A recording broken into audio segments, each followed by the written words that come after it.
তবে এই স্বল্প মেয়াদের সরকারের কাছে এইটার বিষয়ে আমি খুব একটা আশা করি না, কারণ সেই সময় তাদের নেই।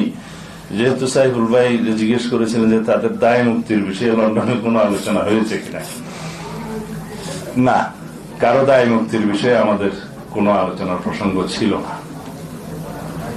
উপদেষ্টা পরিষদ গঠিত হয়েছে, ইন্টারিম গভর্নমেন্ট, কনস্টিটিউশনাল লেজিটিমেসি আছে, আর্টিকেল 106 অনুসারে সুপ্রিম কোর্টের অ্যাডভাইজারি রুল অনুসারে তারা গঠিত হয়েছে। অন্তর্বর্তীকালীন সরকারের প্রধান উপদেষ্টা এবং উপদেষ্টা মন্ডলী। সংবিধান যেহেতু এখন চালু আছে, সাংবিধানিকভাবে এই সরকার চলছে, সংবিধান যেভাবে বলছে উপদেষ্টা গণমন্ত্রীর মর্যাদা ভোগ করবে এবং মন্ত্রীরা হওয়ার জন্য আর্টিকেল 66 অনুসারে যে সংসদ সদস্য হওয়ার সমস্ত যোগ্যতা থাকতে হয় সেটা উপদেষ্টা মন্ডলীকে মাথায় রাখতে বলব।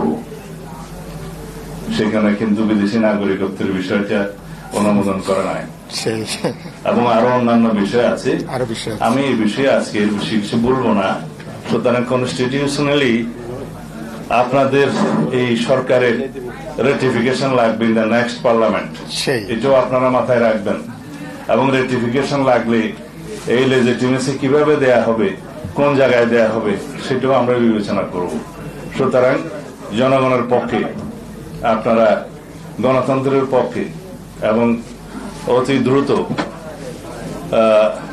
আমরা যাতে ডেমোক্রেটিক ট্রান্সফরমেশনের দিকে যেতে পারি সেরকম কার্যক্রম আপনারা নেবেন এবং সেই হিসাবে লন্ডনের আলোচনার সূত্র ধরে যে সিদ্ধান্তটা হয়েছে সেটা খুব শিগগির ইলেকশন কমিশনে যথাযথ প্রক্রিয়ায় কমিউনিকেট করবেন বলে আশা করি, যাতে ইলেকশন কমিশন জনগণের সামনে বলতে পারে যে তারা সরকারের কাছ থেকে একটা পরামর্শমূলক বা নির্দেশনামূলক মেসেজ পেয়েছে।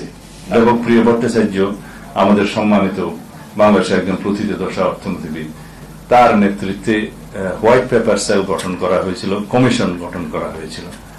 তিনি যে রিপোর্টটি প্রদান করেছেন সেই রিপোর্টের যে এক্সিকিউটিভ সামারি, বাংলাদেশের যে ট্যাক্স মওকুফের ক্ষেত্রে যেই অনিয়ম করা হয়েছে সেটার যদি অর্ধেকও করা হতো, যেই টাকা বেঁচে যেত যাতে, তা দিয়ে আমাদের শিক্ষা এবং স্বাস্থ্য খাতের বাজেট আরো 2 গুণ 3 গুণ করা যেত।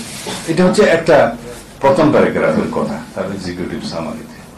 কিন্তু তিনি বলেছেন যে মেগা দুর্নীতির মাধ্যমে মেগা প্রজেক্টে 2,80,000 কোটি টাকার করাপশন করা হয়েছে বিভিন্ন ভাবে। তিনি বলেছেন যে সমস্ত রাজনৈতিক বিবেচনায় ঋণ দেয়া হয়েছে ব্যাংকিং সেক্টর থেকে, যেগুলো আর উদ্ধার হয়নি, তা দিয়ে 24টি পদ্মা সেতু করা যেত। এবং বলেছেন সেই ফ্যাসিস্ট সরকার যাওয়ার পর্যন্ত 4 লক্ষ কোটি টাকা খেলাপি ঋণ রেখে দেওয়া হয়েছে, যা কোনোদিনই আদায় হবে না।